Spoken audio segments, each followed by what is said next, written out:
Welcome to the How Good Can It Get podcast. If you're ready to find out what's possible, stick around because we are about to find out. Introducing Anthony Lolli, a self-made serial entrepreneur, movie producer, real estate mogul, best-selling author, rule breaker, bodybuilding champion, and the list goes on. Listen to his story of transcending all challenges while losing over 140 pounds. And make sure you watch his new movie, Biohack Yourself. It could change your life. Let's get into it. So, I am so grateful to have you both on the show because you have both inspired me tremendously during my own transformation and millions of other people. And you're both total badasses. And Anthony, Anthony, we go way back about, I think, 10, 15 years to your days in real estate.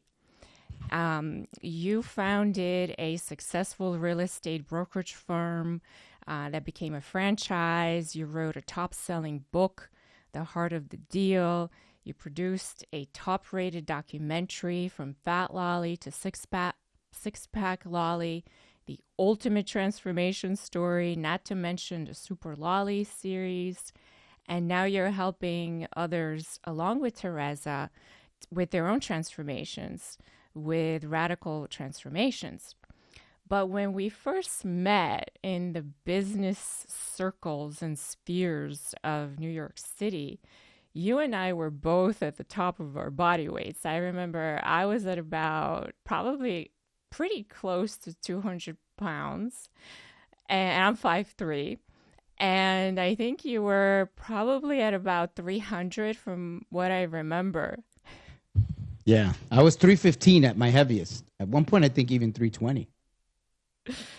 Oh, yeah. And I remember I started watching you on Instagram when you first started your transformation.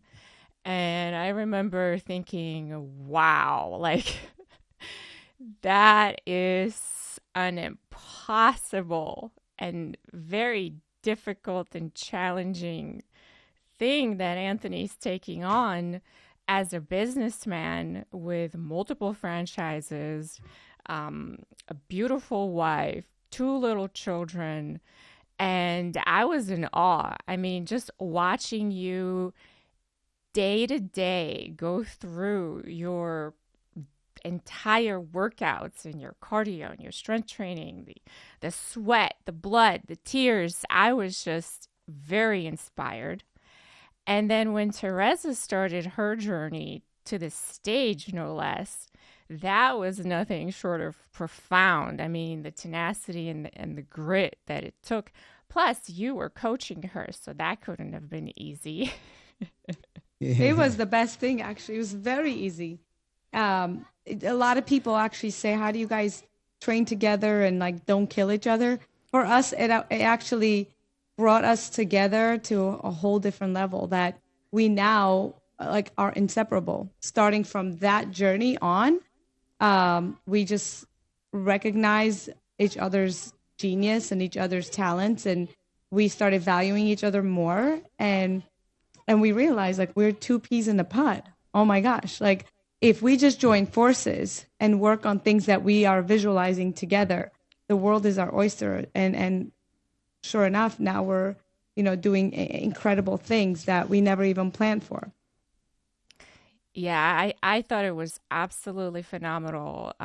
I loved watching your progression. One, because we're both Armenian, and Yes. I have to support my Armenian sisters. And two, That's because right. I remember watching your first body weight dips, and Anthony was coaching you. I remember your first 200-pound deadlift that you were doing, and I was just in total awe. But I wanted you guys to tell our audience a little bit about your life before you started, like your beginnings, even maybe even before you guys met. Anthony, you want to take this? I'm I'll going to take open the this. door. Yes. Sorry. Today is a crazy day. We're actually getting ready to leave for a 20-day filming. Yeah. And so we're just packing, dog, computer guy. So let me take this and I'll be right back for my segment. So, I mean, honestly, our life was really a completely different life than it is today. It was mainly centered around Tereza being a full-time mom, because before that, she had been in the entertainment industry. She was a model and acting and so forth. And she had really cut her teeth. She literally was a legitimate immigrant from Armenia, came here with her sister with like $300 and had to really put herself through college and graduated with an accounting degree, even got job offers to work at one of the big four accounting firms. One of them was Deloitte and Touche. She turned that down to really pursue a career in modeling and acting. And we met by happenstance. And my background, as you know, was real estate. So I was busy being the real estate guy, buying buildings and properties and brokeraging and franchising. And I grew my business from one location to 100 locations nationally. So I was very busy in that lifestyle. And, you know, ever since I was a little kid, I was always a chubby kid. So, you know, this was just an amplification of that, in terms of just going out to meetings and dinners and, you know, just really. And then when you start wearing, I kind of remember, because I would always fluctuate going up and going down in weight. And once you put on a suit, you can hide the fat. And so then that was it. It was unlimited eating. And before you knew it, I ballooned up to like 315 pounds. And it was, like you mentioned, us having children. It was that pivotal moment where Tereza, and as you know, being Armenian, everyone in Armenia is actually in pretty great shape, very health conscious. Most of them eat off the land. Everything is about holistic and organic, washing your fruits and food and vegetables. You know, her being around somebody that was willy-nilly with their food was really foreign to her. And it was okay when we were in our single stages, when we were together as a couple. But when I started influencing the children, she didn't really want to bring those habits into our kids' lives. So there was a moment where for a while I couldn't eat at the same table with them because I was the one with the negative influence around our children. So, and then, you know, I kind of like was still eating bad and kind of like throwing caution to the wind. And then my daughter was like, hey, I want to eat that, you know, French fries with cheese. And Tereza said, don't eat that, you're going to get fat. And then she didn't know what the word fat meant. And then she showed her a YouTube video of obese people. And then I saw the way my daughter, whose name's Love, looked at me. She looked at me like, oh, you're one of those people. So I was like, oh, man, that sucks, you know. And then Tereza was like, well, just imagine how it's going to feel when you pick her up at school and the kids make fun of her for having an obese dad, because kids are cruel, you know. And now that I'm in good shape, I noticed that happening. And when I launched the fitness company, all these dads were coming to me talking about how their kids were getting bullied in school because they were making fun of their fat dad or their fat mom. And so it was really that moment where I decided to really make that change and really, because I didn't do it for me, I did it for my family, you know. And what's interesting was, you know, I had tremendous self-confidence from all my accomplishments and the way I was raised, you know, very headstrong and a lot of good self-esteem. So I didn't have any of those issues. In fact, after I lost the weight, because I kind of went off the grid, I didn't post anything. I kind of like hid and did my transformation in silence, but then publicly revealed it through a documentary and had all of this video and journaling my journey.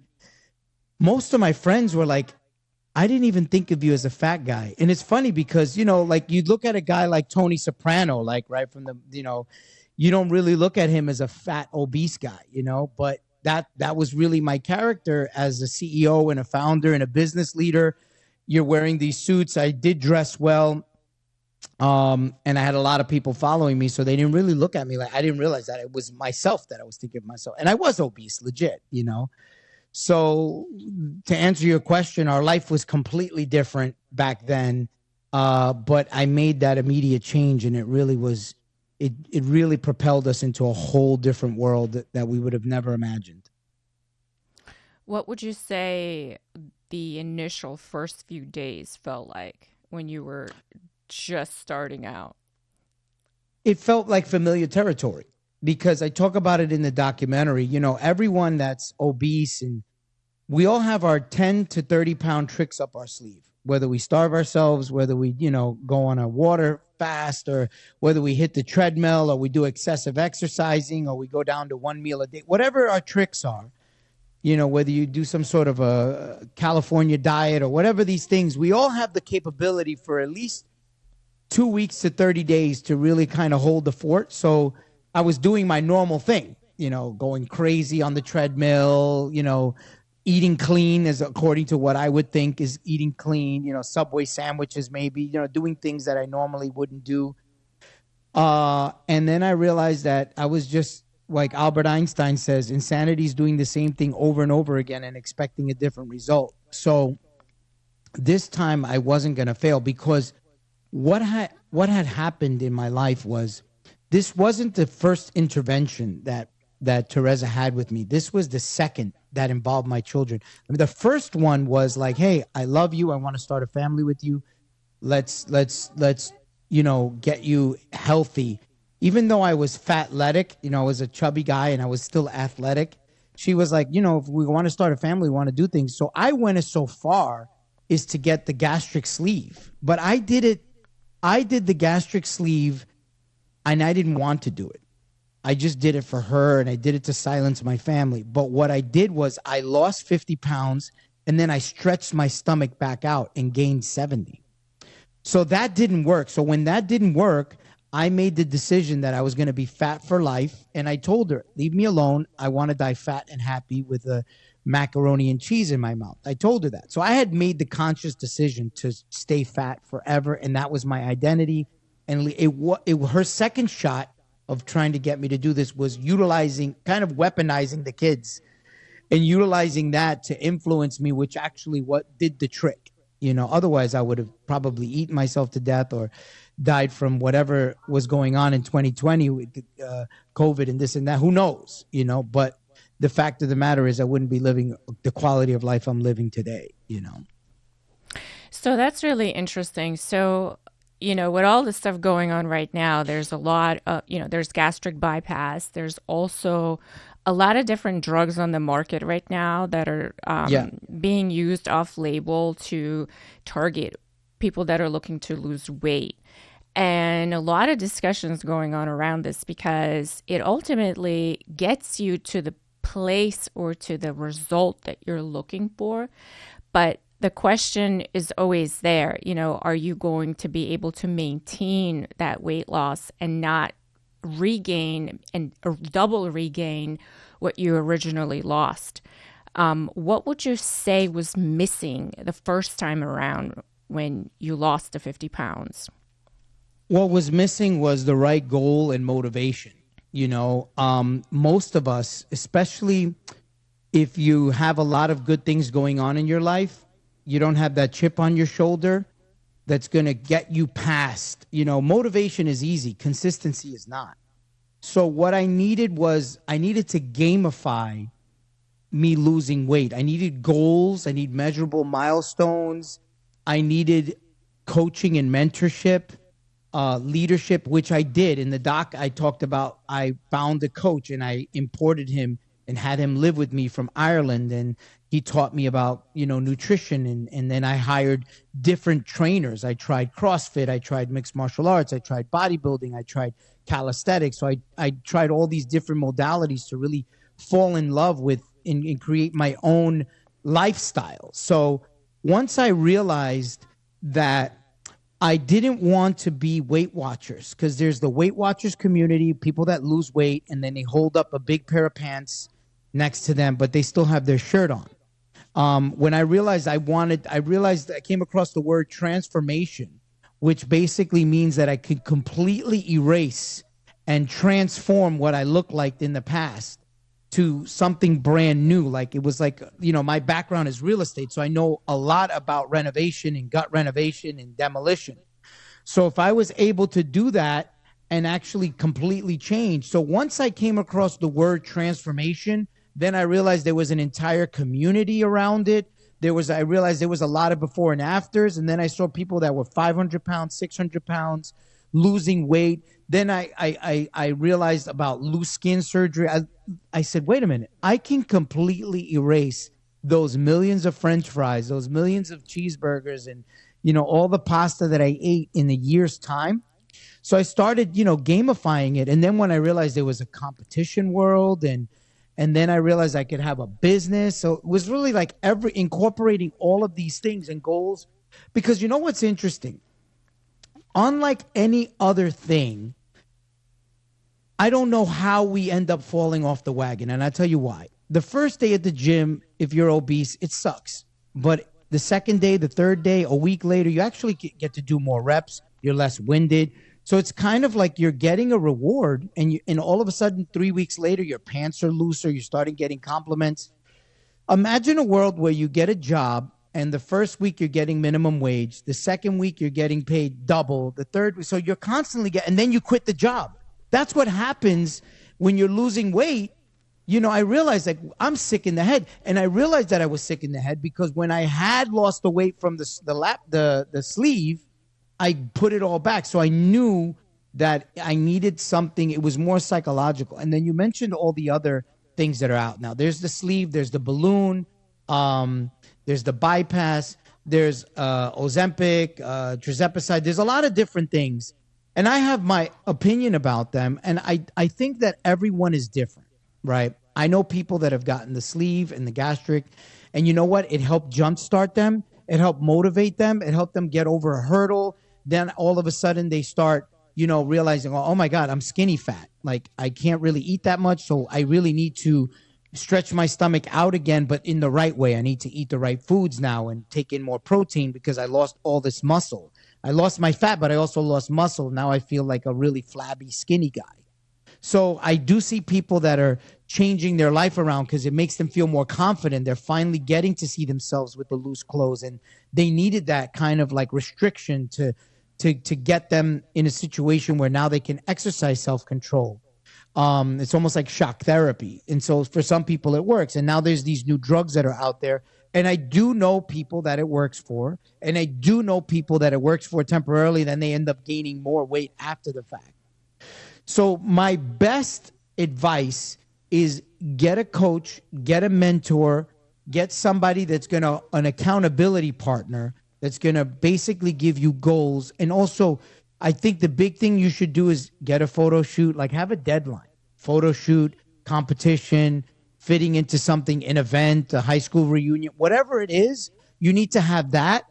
And then you need to have more in addition to that. You need to have a lot more of these things that you want to do. And hey, I love social media. I know that you promote and post a lot of the stuff that you do. If you need to show off, and it's not showing off, but if you need to do it to hold yourself accountable to the public, then do it. Say, follow my journey, and this is what I'm going to do. Sometimes I see people posting and they're not showing off. They're actually just saying, hey, I'm going to show you, and I'm going to keep myself like this. Because once you put it out there, that's it. There's no going back, And so I think that's hopeful too.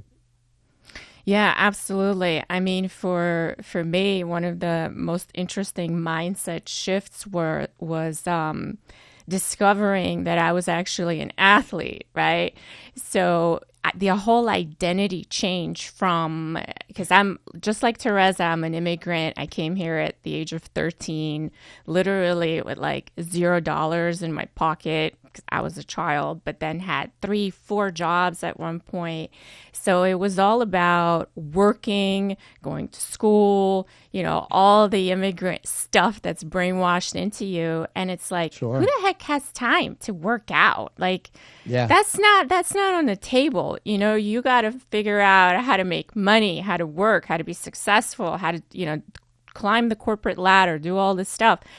And I had never really looked at myself as someone that even cared about what I look like, number one. And number two, being athletic. So the identity shift and the mindset shift that I had to go through, I think that was even more weight I had to shed rather than the physical weight was the emotional and the energetic weight that I had of carrying this burden, for most of my adult life. Would you say that that was somewhat of a similar experience for you? What I did realize was there's a famous Saturday Night Live skit with Eddie Murphy. This is going back many years ago when Eddie Murphy was talent on Saturday Night Live, this famous comedy show on TV. And he put himself in whiteface. He pretended to be a white businessman with a tie, right? Because Eddie Murphy's black. And so his life was completely different, right? It's a skit. So it's very like, sarcastic skit. Like he goes into the bank and they're like, they all look and there's nobody else of color here. Okay, you don't need to sign anything. Here's the money. We give you the loan. Or he gets on the bus and there's only white people on the bus and everybody's partying. I realized that there is prejudices against fat people and people that don't look good. They do look at you differently. You are treated differently. And, I realized that also as a fit person, when I look at somebody that's obese, I do have sympathy, but I don't sometimes too, because I'm like, I know what it takes to do it. You just don't want to do it. And so I can imagine. And now looking at things when you're in a restaurant and then you're looking at somebody that's legitimately not eating healthy and really adding more, it's like someone smoking crack in front of you. It's the same thing. And so now I'm like, man, some of those people must have looked at me like that. When I'm a public figure, so I see other public figures, that are famous, that are obese, really out of shape, and you're carrying your weakness in public eye. So me, myself, I'm like, how can you guide me and tell me to do something when you can't even control what you put in your mouth? So for me, it's almost like the movie The Sixth Sense, when Bruce Willis realized that he was the actual dead person in the movie at the end. So for me, I'm realizing what people were seeing or potentially seeing me as when I was an obese person. And I'm like, wow, thank God I'm not that person anymore. And I'm able to kind of present myself with who I truly am. I can accomplish myself in anything I put my mind to. Absolutely. I mean, a lot of people, I think, mistake food addiction, as something that's not really that important. It's not like a heroin or crack addiction or alcohol addiction. It's not really talked about because how do you abstain from food, right? How do you stop an addiction of food? You have to have it. So that's a very interesting realization. I think I've been thinking about that a lot because food is one of the biggest, I think, addictions out there. And you're right, we wear that on ourselves in public everywhere, clearly visible. Sure. Mm-hmm. Sure. I mean, and it's now that I'm more knowledgeable and I've worked with people that are 500, 400 pounds, there's childhood trauma sometimes that contribute to that. There's parental misguidance. There was, back in my era, there wasn't as much information as there is today, but still in all, then there's, you being a spoiled brat and a tough kid. That was me. I was a bully to my mom to a degree where I would throw fits if I didn't have what I wanted and things like that. And I can see that in my son too. And luckily we're both strong-headed and we're headstrong and able to say, no, you have to do this. There's no, you're crying your way out of it. You have to eat healthy. You have to do this. So yeah, I mean, it's something that you realize after the fact, but I'm glad that I'm able to kind of reverse that course and change my family tree. I think that's incredible. And you are setting a course for your children to have the knowledge and to have the experience firsthand to be able to recognize some of these, signals right away, as they're getting into maybe some habits that are not necessarily going to lead to a good outcome. What would you say is one of the greatest benefits that you feel you were receiving from having a coach help you? Knowing what's ahead of me. I, in particular, chose a coach that was formerly obese because I wanted to be able to have that relatability. I didn't want to have anybody that was in shape telling me their whole life, telling me what it was like. So that was key. I think the other thing was the map. It's like putting something in the GPS. If you trust the GPS, you're going to get to the destination. And I think a lot of my business background understood that. My background is real estate. I've ran and built multiple businesses, but one of my favorite things to do is develop real estate, and it's following a blueprint. When you're building and doing construction, and when you follow the blueprint, you'll get to the end result. So I just applied those sciences to my fitness and just didn't deviate from the plan, and it was working. This much salt, this much water, this much carbs, this much protein. And I was getting the result, and I would get the heads up, hey, you're going to feel tired or you're going to feel energetic, and this is the best time to do this. So I think that was the most important thing, was having somebody that I admired and respected and listened to, and then making sure that I didn't cheat myself by lying to the coach. That's a big one. Yeah. So what was your blueprint? Like, tell me what your program looked like in the first 6 months. It was a mixed bag because, I've worked with at this point, over 30 different coaches, right? So at that time, in the beginning of my journey, my blueprint was customized to my lifestyle. So, for example, there are some people that lose weight. You can lose weight on McDonald's, on Burger King. It's calories in, calories out. It's not necessarily the most healthy way, but you still can lose weight because it's either death by fat or death by, bad food. And so most of the time you can die from just being obese. So I think for me, I took it easy in that I didn't modify what I ate. I like steak. I like rice. I like chicken. So we kept the diet in and around the foods that I liked.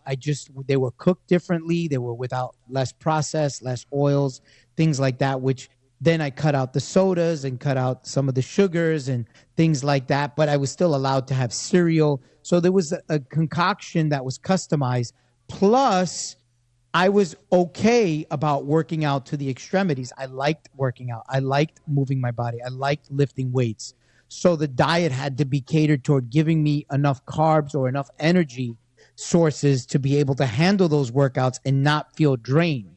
So I think that's the importance of having a coach, because there are some people that can lose weight, just like people that get the sleeve surgery without actually doing any exercise. Just, sitting, you can be on a deserted island and just eating fish and lose a lot of weight without working out in a gym or jogging. So for me, and that's a totally different diet and a totally different game plan, blueprint. So my blueprint was getting my body, retaining as much muscle, exercising, being the athlete that I always wanted to be, exploring everything from boxing to everything that I mentioned before, and really just going for the gusto. So it was, I was allowed to have burgers. I was allowed to have pasta. I was allowed to have rice and steak. So it wasn't really different. It was just nutrient timing. What time of day? How much of it? What kind of exercises do I do before and after? I was able to have a lot of shakes. And in some cases, like even after accomplishing the goal, losing the weight and doing everything in the documentary, when we did the docu-series, we went to the next level and competed and stepped on stage 32 times and competed in several different federations. And I hired different coaches that had different methods. Like, one of my coaches, where I eventually got my pro card, I was consuming almost 4,000 calories a day, a lot of food. So I was eating 7-8 meals a day and losing weight. Like the pounds were flying off, just eating so much. But it was like a chore. Like I would have to get up at 2:00 in the morning to finish a meal, to eat a meal, to go to sleep, So it's so many different methods. So tell me about the whole competition phase, right? Because going from where you started to getting on stage, I mean, getting on stage is a whole other ball game, right? You have to really hit your macros on point. You have to hit your workouts.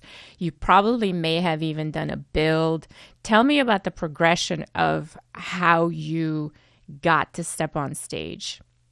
So the first time I stepped on stage, I didn't even know it existed. So my coach, because once I lost the weight and then I realized that the loose skin was not going to snap back, and then I decided to get the surgery, he had told me about these competitions about transformation. So I started doing my research, and then I started seeing all of these transformation people competing on stage with and without loose skin. I was like, I can do that. I'm a very competitive person. In business, you have to be competitive. And I said, that's cool. That's a great goal. So I did the surgery, and then I, wanted to be able to compete on stage and recover quickly, which that in itself was a huge task. So I did that. I stepped on stage, and then I basically won the ability to compete in the worlds. In this one particular federation, if you step on stage and you compete amongst your peers, right? Now I'm competing with other people that took different methods to lose weight, but they lost weight. And then I got qualified to compete to be the world's greatest transformation person of that year. So then that put the battery in my back to say, wow, there's a whole big stepping stone. I can compete here and then do there. And so then eventually that led to me competing in the worlds. And then I realized, okay, what other federations have transformation that I can compete in? And then I realized there were more different transformation places, and then everyone had their own, like some federations are strictly bodybuilding, and some federations are fashion, like how you look like in a suit and how you look like in a dress, or that kind of things. So I learned all about that stuff and got to meet the founders of those federations. And then Tereza was like, well, why don't you, I think you've dominated this transformation stuff. Why don't you try to compete as a regular, normal person that's never, I think your body looks like you completely erased what you look like. I think you should try to compete against the pros. And then I tried that, and that was awesome too. And then I got my pro card. So there's different levels. I loved it. I think that's fantastic. It's literally a dream, right? For many people to lose weight and then forget about getting on stage and being judged on what you look like. I find that to be awesome. And I know Tereza also did her own competitions as well. She looked phenomenal. I mean, it was great. Yeah. What happened was, originally when we got together, and we have this funny story we share. So Tereza was into modeling and acting, and so she was the one that was always in the public eye, like on stage or doing a music video or doing an acting job. And I remember she was ready to sign a deal for her singing career with Warner Brothers, and this was during our courtship stage where we were pretty getting serious with each other. And so I'm half Italian and half Ecuadorian. I'm kind of like an old school guy with a modern twist. And then I told her, I said, look, Tereza, look, I take our relationship seriously. I don't want to marry Jennifer Lopez. I said, I don't want to see you on stage shaking your ass on stage. I'm not looking for that kind of a wife. So we joke about it, because fast forward 10 years later, she's on stage and I'm like, Tereza, show the glutes. Because, I trained her with the glutes and stuff. So it's funny how life, does a full circle. And so what happened was I ended up getting in phenomenal shape. And she, because she, had our two kids naturally, was a breastfeeding mom, a dedicated mom. It took a toll on her body and her nutrition and her physical looks. So the roles were reversed. Now she was the one with the mom bod, and I'm the six-pack guy. And she's like, wait a minute, I think I don't want to be left behind. I can do this too. And wait a minute, you told me not to get on stage, and you're the one on stage.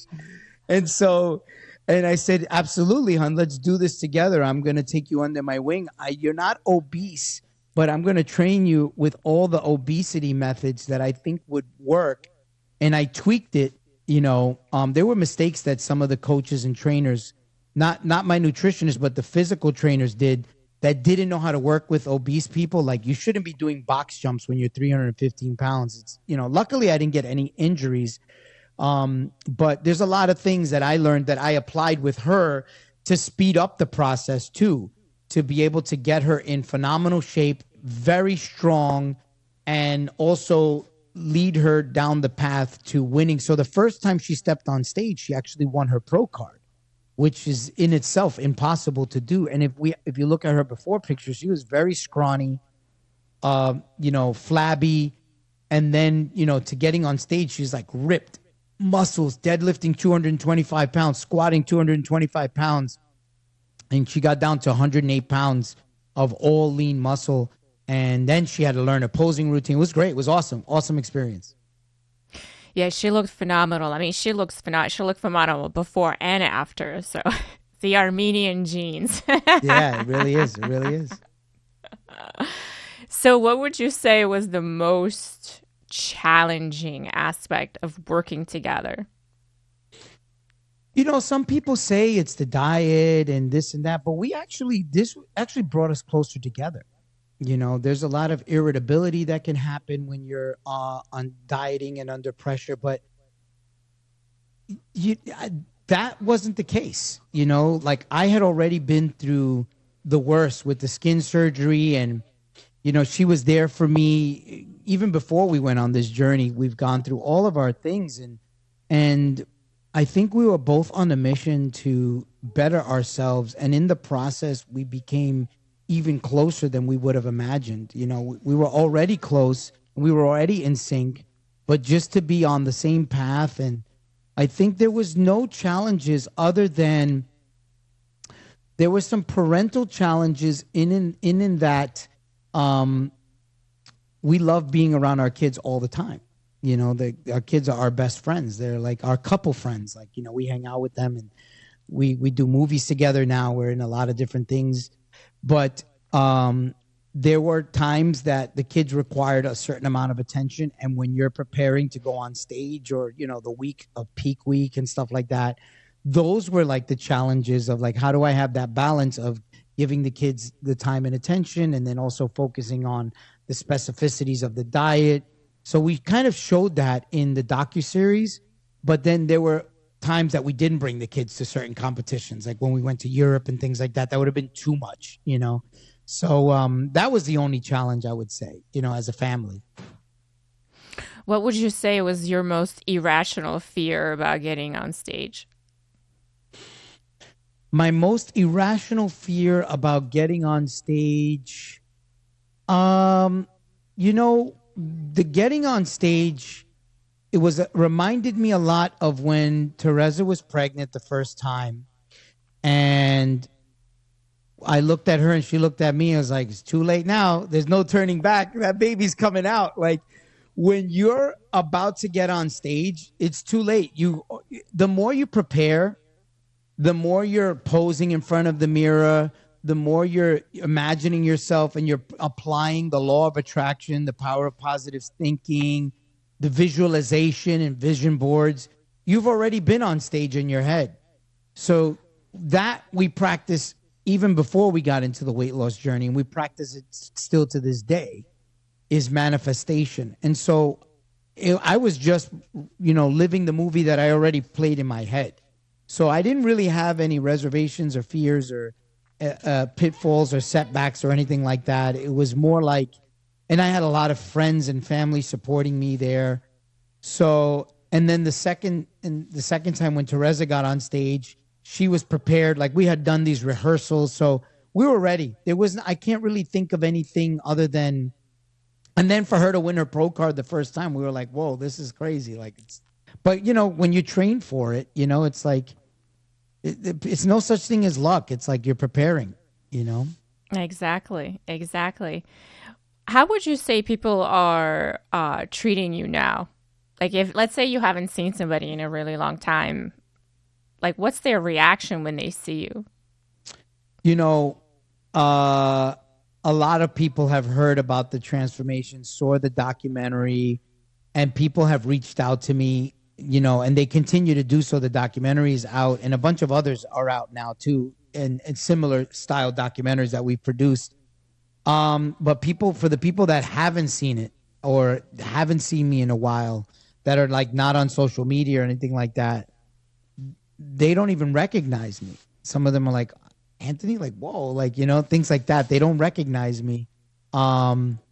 So it's very interesting. But most of the people that I was close to, I was in close contact with, or, when the documentary came out, I had a lot of people that were following me on social media that didn't know, and then they came across and they're like, wow, a lot like what you said in the beginning of this. They were like, you were inspirational.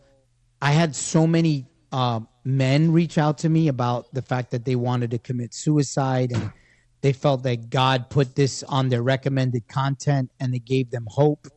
I have a lot of dads that reached out to me that said that they were inspired by my motivation with my children and they wanted to take that. I had a lot of wives reach out to me. They're like, hey, your wife made me look bad. Your wife is cleaning your butt on camera. Like, my husband's like, hey, why don't you love me like that? Like, we had a lot of people, stuff like that and teasing. But it was good. I mean, it's all been positive ever since. And, I meet people everywhere. Like, you just be so, because what's funny? The bar is so high now in terms of what you need to look like when you transform, because I put it out there. There's a lot of people that did transformations, but none of them as public as I did. And I really went all out with the surgery and the hard training and the competing and all of that stuff. And the before and after is insane.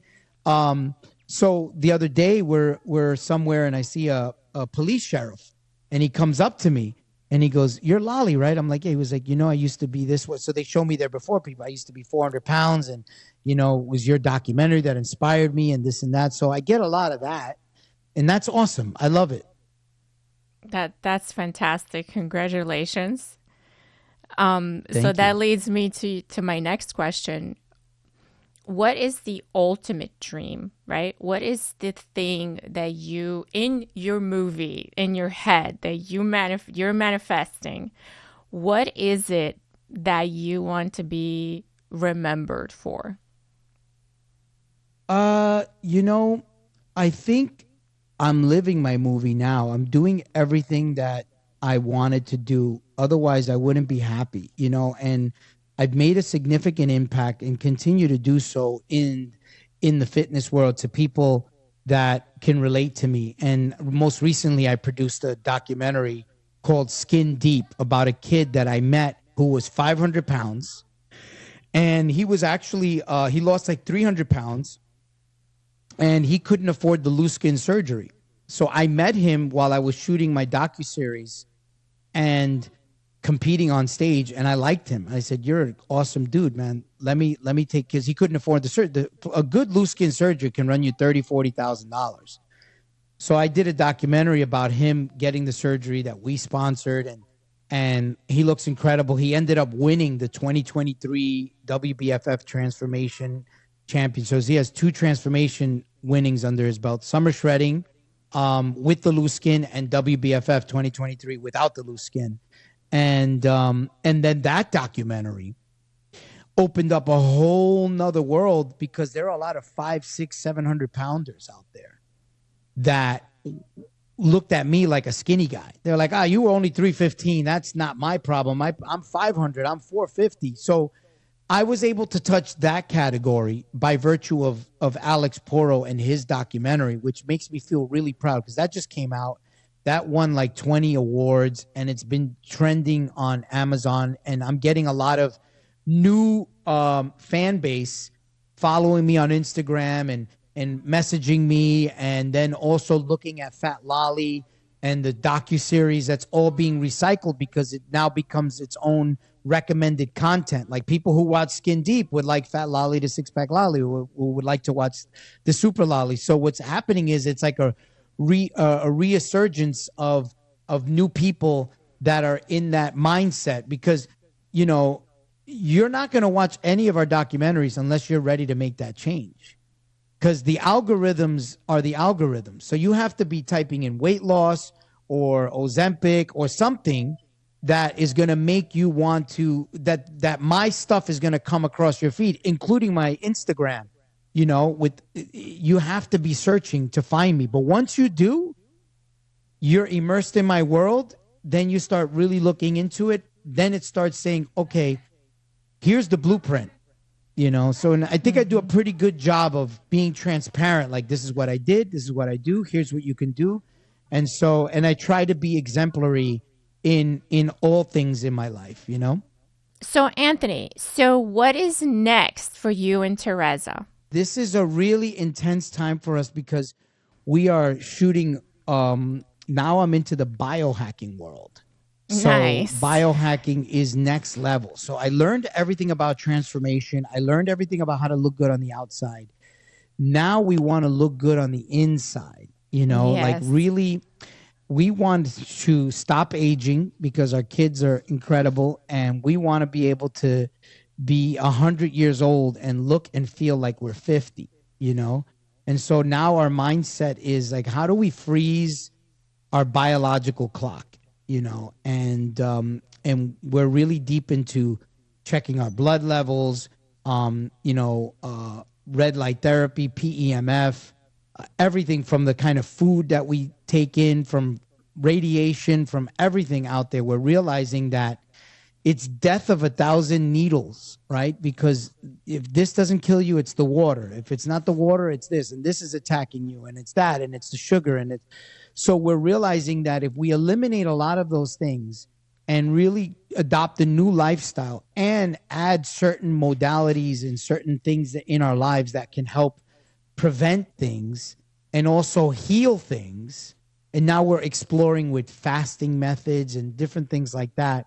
And we're meeting all of these world leaders and thought leaders and industry titans and doctors and people that are curing cancer and all these type of things. And they're giving us advice. So we're part of this. We created this 3-part documentary about biohacking and life extensions and health spanning. And it's going to be incredible. It's for us, it's next level because it really speaks to a lot of people that have gone through things in their life, health crisis, or moms that have had children that have also suffered, like Tereza did. And even people in general that are just looking to, you know, not add more years to their life, but add more life to their years, you know, because there's a difference between being old and living to 100 and actually living all of those years, you know. So that's what this next documentaries are about. We're excited about that. Do you have a name for it yet? Yeah, it's called Biohack Yourself. Oh, I love that. Yeah. I love that. That's it's brilliant. That is absolutely the next level. Yeah. Like we just finished we're releasing a documentary about this bodybuilding coach called George Farah. He's one of the most famous bodybuilding coaches on the planet. He's coached over 135 Arnold Classic and Mr. Olympia champions, IFBB pros, NPC pros. I mean, his body of work is insane. We interviewed 35 of them, plus the president of the Mr. Olympia and IFBB and the vice president, the head judge, like everybody who's who. And by meeting all of these people, we realized that all of them have completely changed their lifestyle, and they're all doing some sort of biohacking. Whether it's cold plunge, whether it's red light therapy, sauna, whether it's, you know, eating better, eliminating pesticides from their foods, things like that. So they're already going in that direction. We're like, okay, we want to go be ahead of the curve and really, you know, understand it and embrace it. Have you heard anything about frequency healing and energetic healing? Yes. It's in our document. Vibration and frequency plays a big role. There's a guy that we're featuring. They call him Dr. Vibe, and he has this thing called the Vibe Bed, and he owns Bioharmonic Technologies. And it's like basically a record label for music and sound and vibrations that has healing properties in them. And music and sound and energy plays a big role even in the water you drink.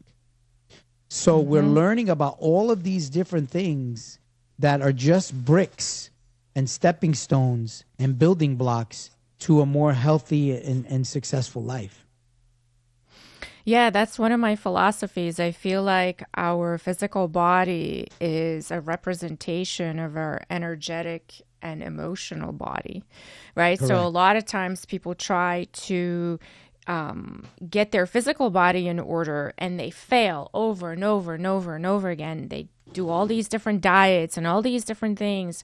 But ultimately, what they truly need to heal is their energetic and emotional body first, which will then open the gateway into fixing the physical body. So it's very interesting. Right. I'm obsessed with that stuff. All right, perfect. Do you want to add anything else? No, I think that basically anybody that's watching this, if they want to continue to learn more, we're very open. We post on our social media everything that we're doing.